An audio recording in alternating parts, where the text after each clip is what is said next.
آپ کے مقلد علماء جو کو اجتہاد کرتے ہیں تو آپ کی عوام کو جو ہے کیا ملتا ہے؟ اجر ملتا ہے اس پہ اگر مسئلہ غلط ہو تو؟ وہ میں بھائی میرا یہ ہم جواب ہے تو جو یہ کہہ ہی نہیں رہے نا کہ ہماری عوام کو اپنے علماء کی غلطی پر ان کی تقلید کرنا چاہیے.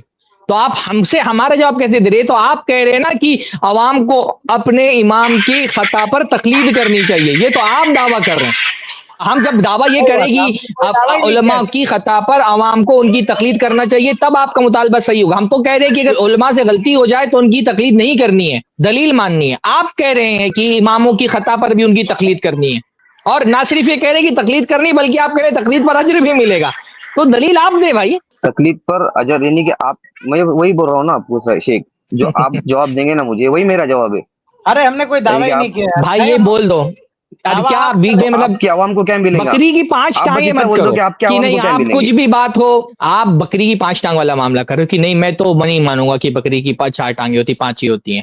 یہ اس طرح کی بات ہو رہی ہے. اب اس طرح سے بحثیں پھر بڑھانے میں فائدہ نہیں ہوتا ہے. میں لوگ آپ سے سن پوچھ رہے ہیں رہا نا, سب کو سمجھ میں میں آ رہا بحث کو ہے. نہیں آپ جو بڑھا کہہ رہے ہیں رہا. ہماری عوام کو کیا ملے گا, کیا ہم نے اپنی عوام کو یہ بولا ہے کہ تمہارے علماء غلطی کریں تو بھی ان کی بات مانو, ان کی تقلید کرو؟ ہم نے کہا ہے.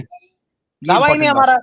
جب ہم کہتے ہی نہیں ہے کہ تقلید کرو غلطی پر تو اجر کی بات ہم کہاں سے کریں گے بھائی؟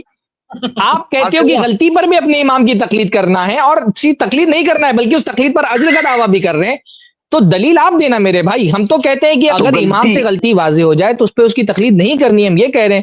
تو جب ہم تقلید کرنے کے لیے کہیں نہیں رہے تو تقلید پر اجر کا ہم سے کہاں کہ آپ کہہ رہے ہیں کہ تقلید پر اجر ملے گا؟